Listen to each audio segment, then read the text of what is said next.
पूर्व श्लोक में भगवान ने कहा था कि परा प्रकृति ने अपरा प्रकृति को धारण कर रखा है ना। परा प्रकृति और अपरा प्रकृति, जो दो तरह की प्रकृतियां हैं, तो परा प्रकृति ने ही इस अपरा प्रकृति को धारण करके रखा है।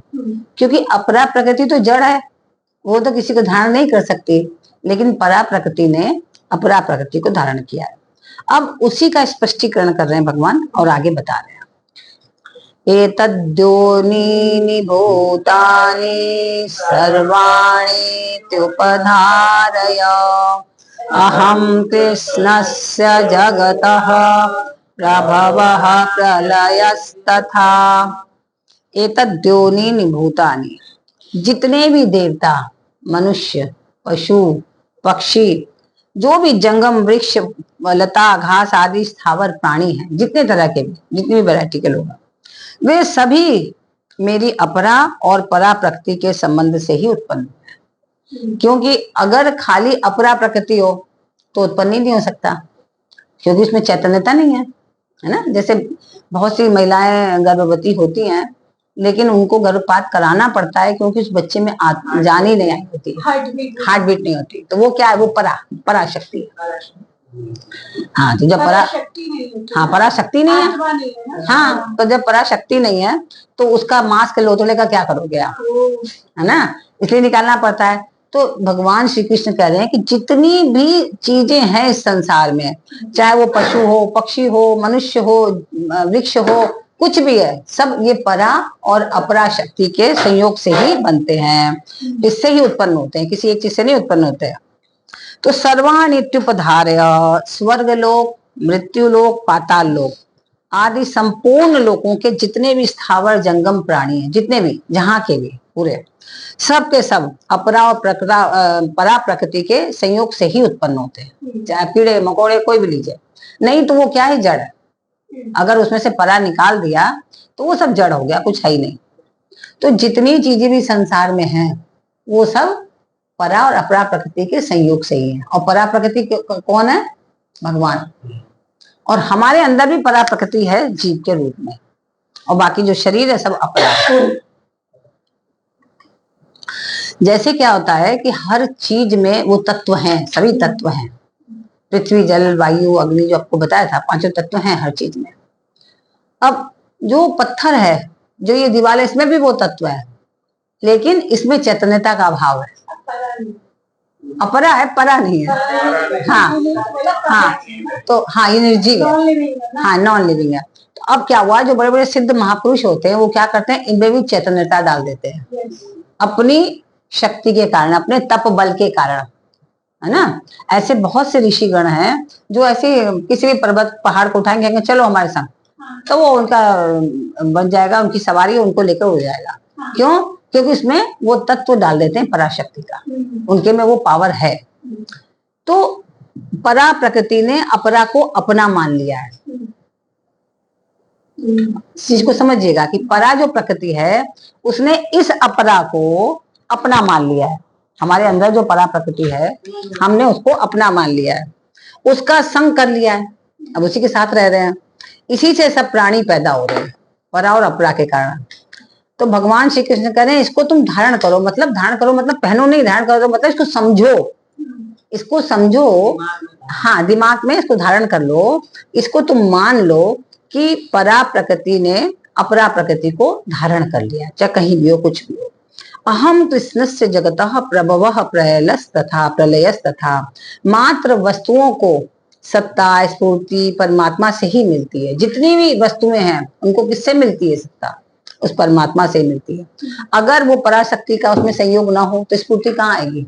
अभी अगर प्राण शक्ति निकाल ली जाए सब ऐसे पड़े रह जाएंगे, जितने लगे कठपुतलियां बैठी हुई है यहाँ पर, है ना, कुछ है ही नहीं।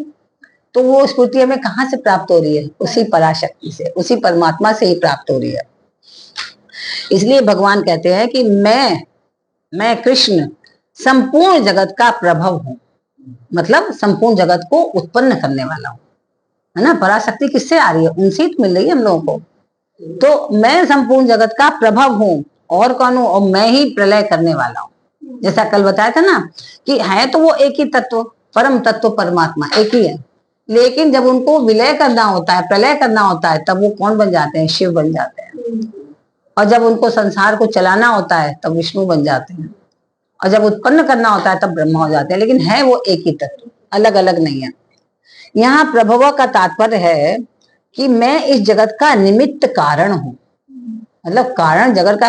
क्योंकि भगवान ने संकल्प लिया था कि एको हम और बहुत श्यामी, कि मैं एक हूं लेकिन मैं बहुत हो जाऊं। और इसी संकल्प के कारण हम सब इतने लोग दिख रहे हैं इस संसार में, होते ही जा रहे, होते ही जा रहे, होते ही जा रहे।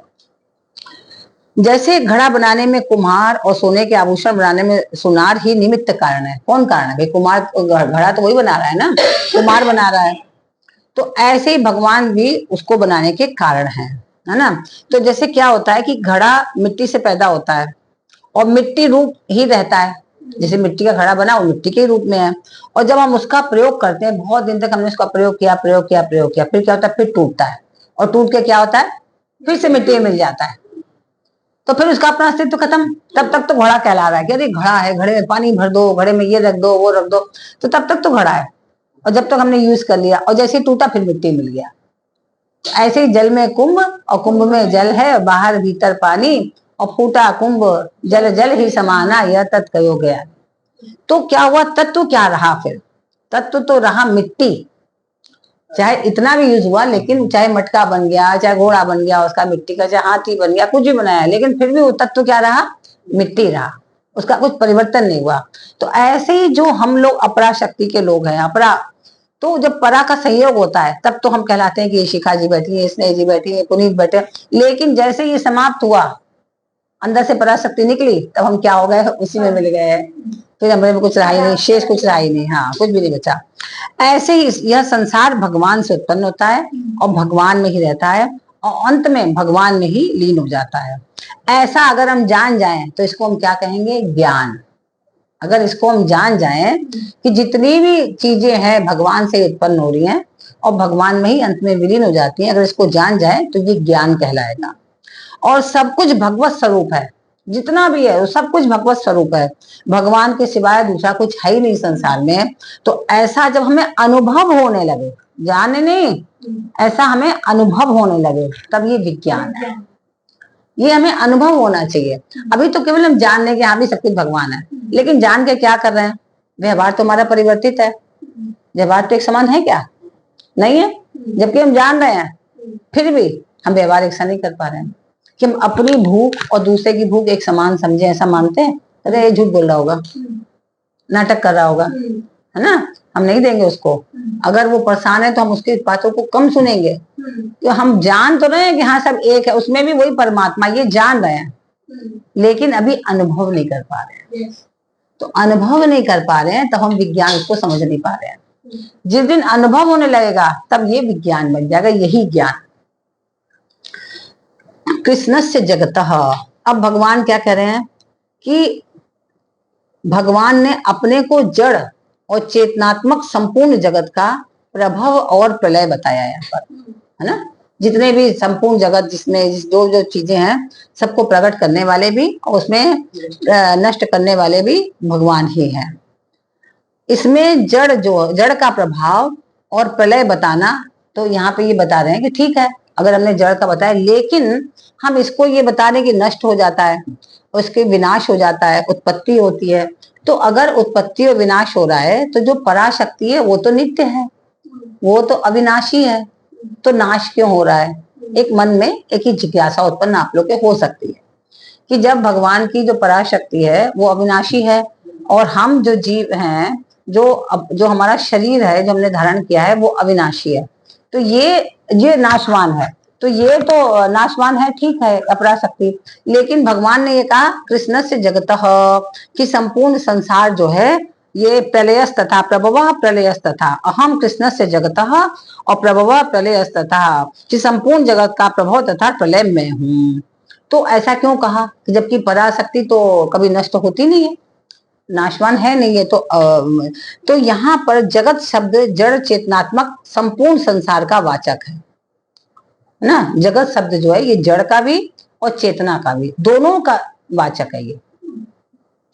इसमें जड़ अंश तो परिवर्तनशील है और जो चेतन अंश है वो परिवर्तन रहित है।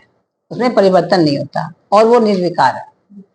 तो वो निर्विकार तत्व जब जड़ के साथ अपना संबंध बना लेता है ना, जब निर्विकार तत्व जब जड़ के साथ अपना संबंध बना लेता है और उसको अपना मान करके तादात्म्य कर लेता है, तब वह जड़ शरीर के साथ उत्पत्ति और विनाश, अपना उत्पत्ति विनाश मान लेता है।